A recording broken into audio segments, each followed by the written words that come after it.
Hey, YouTube, this is J-Bug, and I'd like to talk to you guys about the Xbots and the XXbots. That's right, the Xbots and the XXbots. Okay, let's go back a couple of years. Okay, when all of this jibber jabber and all this argument between whose console was better, and this fake console war everybody seemed to have pretty much involved themselves in. Okay, regardless if they believed it in or not, they took part in it, didn't they? They all took part in it. Fake console war or real console war or not, everybody jumped in, everybody had their views, everybody had their points, right? Okay, so let's go back to the Xbox 360 versus the PS3. Okay, every argument the Xbox made, every argument, right down to the exclusives, right down to the graphics, right down to the online capabilities, right down to the rumble features and the controllers. Everything, okay, even the price, everything they complained about the PS3, except for one or two things, the PS3 has evolved and developed into and pretty much satisfied the consumer, okay? In other words, what they didn't have at first, they went and got. With the exception of a few things, of course. And I agree. They did not only add features in or address the issues people complained about, but they did take one feature out, which was backwards compatibility. Not all backwards compatibility, but just with the PS2 games. Okay, because you still can play the PlayStation 1 games. Okay. But anyway, so whenever Sony instituted or addressed the issue at hand, the Xbox would move on to another complaint or another complaint. If it wasn't one thing, it was another. If it was they were harping on the fact that Sony is BS, they bullshitted.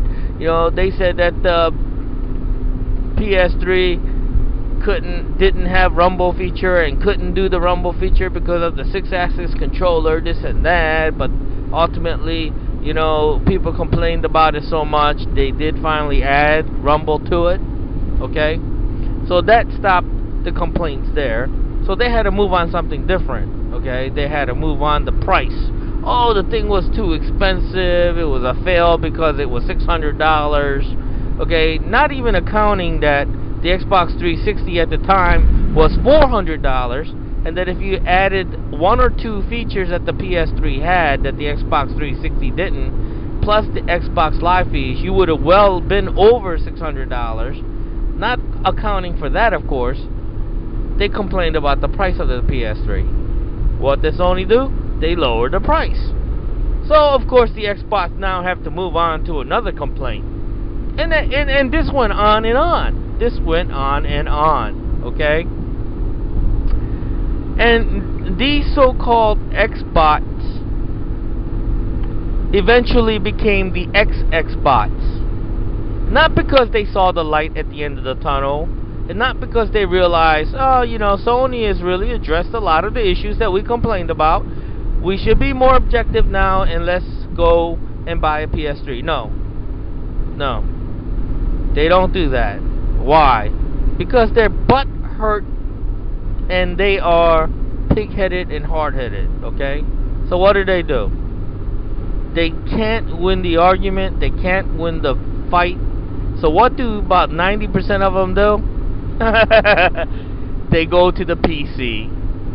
They abandon their defense of the Xbox 360 and they go to the PC and pick up something that hopefully the PS3 cannot beat or challenge.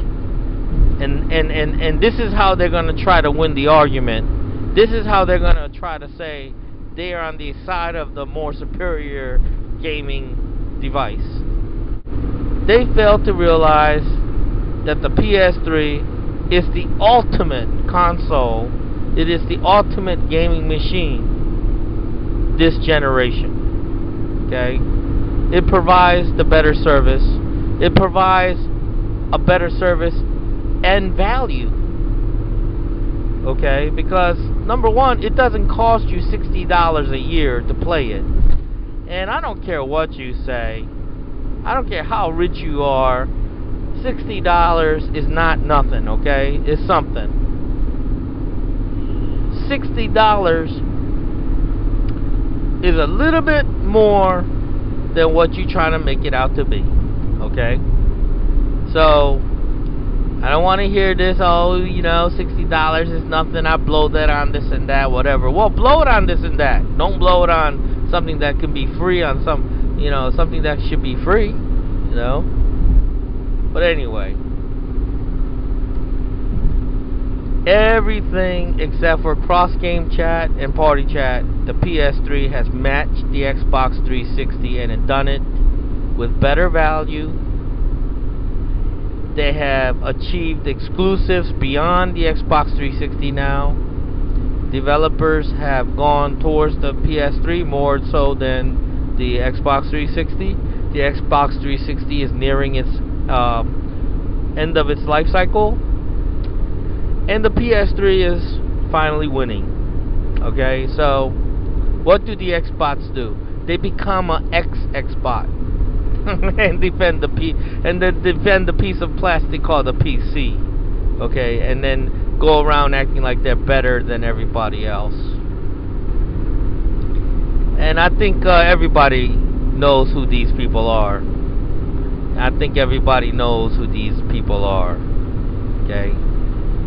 And, you know, it's a strong little circle now. Don't get me wrong. There's a bunch of them who like to hold each other's nutsack and support each other. Okay? But at the end of the day, a lot of them, okay, started off playing on the console. Okay? Unlike some people that I know started gaming on the PC and stayed on the PC, a lot of these people who speak for the PC, they started on the console. Okay? I actually started gaming on computers because I'm old enough to take you way back to the beginning of personal computer age. Okay? When computers began to show up in people's homes. Okay, I could take you back there. Okay, so my gaming actually started on the computers and went to the consoles and then back and forth. But a lot of you kids that defend the PC now started your gaming experience on a console. Okay, and come on. For you to pretend that you have the ultimate PC machine and now you're going to put down the consoles, it's a little, I don't know. I would say you guys are just trying to jump on the bandwagon.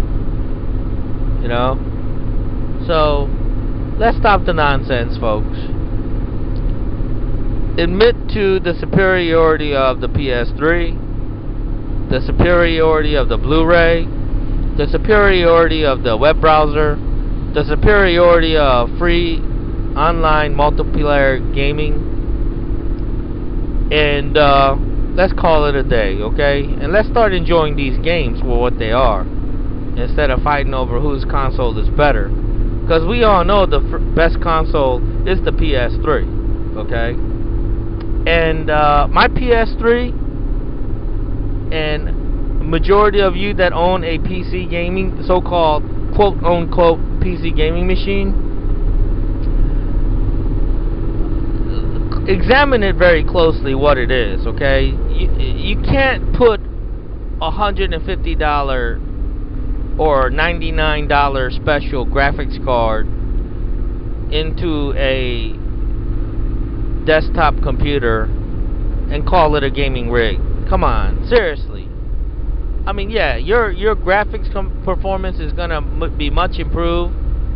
You could even upgrade the memory, the RAM memory, and it will improve. I'm not saying it's not going to. It will improve, but for it to be considered the superior gaming machine over, let's say, the Xbox 360 or the PS3, it's gonna have to be reworked all the way down to the power supply, the wiring, the motherboard, you know, the bus speeds. Everything is going to have to be upgraded, okay? And you know, come on, guys. On paper, the PC, no matter what, is gonna look stronger, be faster, better, whatever. But you know, a console is built for gaming, you know, to a specific standard. PCs, they're all different. So if you don't know how to build a PC specifically for games, you can call it a day. Because that little thing they call Windows, no matter how much you tweak it or you think you've done what you can with RAM and the hard drive, even, you know, there's different speeds of hard drives out there. Okay? No matter what you do, if it doesn't have that essence, that soul of a PC gaming machine, no matter what you change out of that PC, all it is gonna be is a souped up Walmart special, souped up HP computer. That's all that is. Okay? So unless you're coming at me with a PC that was built from the ground up to be a gaming machine, don't even try to tell me that your PC is better than my PS3. Thank you for watching.